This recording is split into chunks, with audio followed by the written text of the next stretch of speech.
Ya pemirsa, di hari ini itu yang akan saya bahas di Apa Kabar Indonesia Malam, tidak hanya satu lembaga survei saja ya, tapi lebih dari satu lembaga survei yang melihat, yang menggambarkan atau juga mengcapture mengenai realitas survei di masyarakat, elektabilitas Prabowo Gibran ini kemudian meranjak naik pemirsa di tengah kontroversi. Itu yang akan saya bahas di Apa Kabar Indonesia Malam.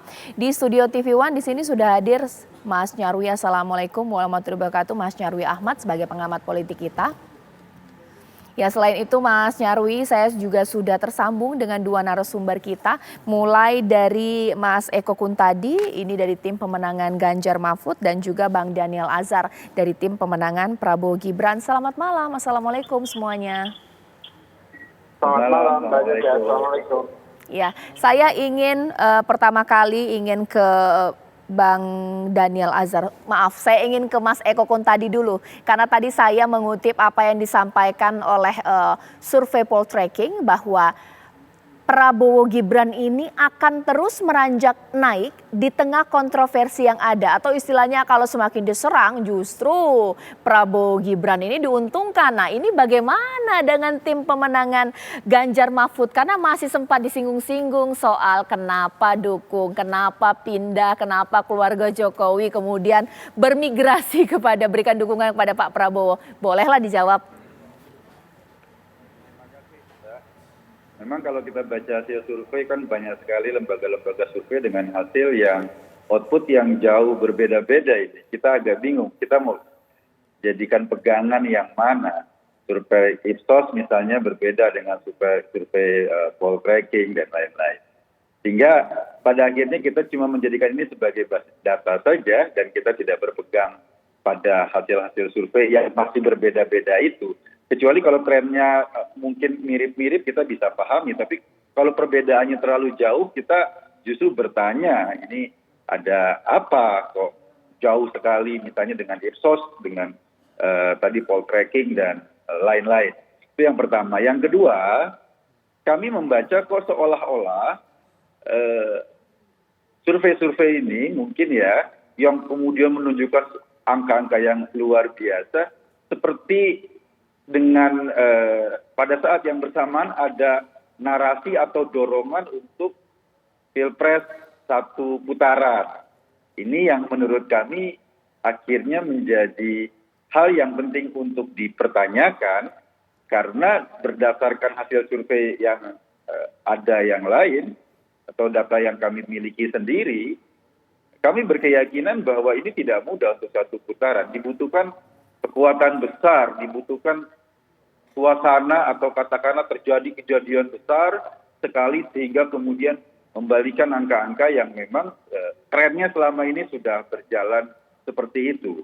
Nah, apalagi dikaitkan dengan informasi atau berita-berita yang sekarang berkembang, keterlibatan aparat misalnya media Indonesia menulis di medianya itu bagaimana misalnya ada instruksi dari pimpinan pusat kepolisian untuk para aparat di bawah untuk masangin baliho salah satu capres misalnya.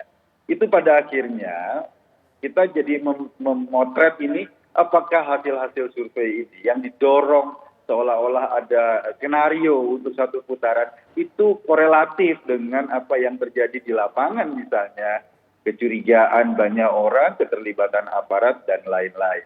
Sehingga kami membaca ini kayak semacam satu orkestrasi yang terstruktur di mana beberapa survei ini sengaja diarahkan untuk menggiring opini masyarakat terjadinya satu putaran. Padahal pada data-data yang lain, juga data-data yang kami miliki, petanya nggak seperti itu.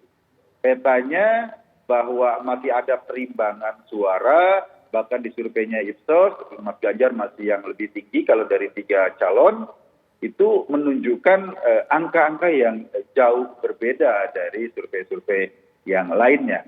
Jadi kita belum bisa mengambil kesimpulan, ini kita jadikan sebagai data saja, bahwa kita pelajari kalau ada yang aneh ya kita akhirnya berkesimpulan bahwa ada narasi lain atau ada target-target lain dari survei-survei yang angkanya mengagetkan. Saya Oke. pikir itu. Ditahan dulu Mas Eko, sekarang saya langsung tanya saja kepada Bang Daniel. Komentar dari Mas Eko bahwa seakan-akan lembaga survei yang menampilkan unggulnya Prabowo Gibran ini adalah orkestrasi membentuk opini masyarakat supaya wah unggul lah Prabowo Gibran ya. Ada andil tidak tim pemenangan nih? Mbak Caca, terima kasih. Pertama, di posisi Pak Prabowo dan Mas Gibran, tentu sejak awal kami menghormati kerja-kerja ilmiah. Kerja-kerja ilmiah itu ya survei. Nah, terkait dengan apapun hasilnya, baik itu posisi misalnya Pak Prabowo dan Mas Gibran di bawah, atau posisi Pak Prabowo dan Mas Gibran di atas, kami tetap menghormati selama metodologi yang digunakan bisa dipertanggungjawabkan.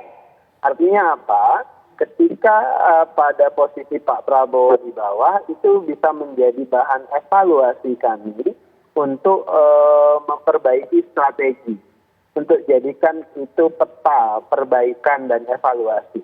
Kalau kemudian di posisi Pak Prabowo ada di atas, tentu itu juga menjadi evaluasi bagi kami bagaimana caranya untuk meningkatkan elektabilitas Pak Prabowo pada saat pemilihan nanti. Jadi kami tidak dalam posisi menghakimi ketika Pak Prabowo di bawah atau kemudian bersorak ketika Pak Prabowo di atas. Kami tidak dalam posisi itu. Posisi kami tentu menjadikan ini sebagai data untuk strategi dan untuk memastikan tanggal 14 Februari 2024 Pak Prabowo dan Mas Gibran itu bisa menang. Itu yang pertama. Baik. Kemudian yang kedua, Mbak, kalau ditanya misalnya apakah ada upaya dari kami untuk ingin menang satu putaran? Tentu Pak Prabowo dan Mas Gibran beserta semua tim pemenangan ingin Pak Prabowo dan Mas Gibran menang dalam satu putaran, dan kami berkeyakinan itu bisa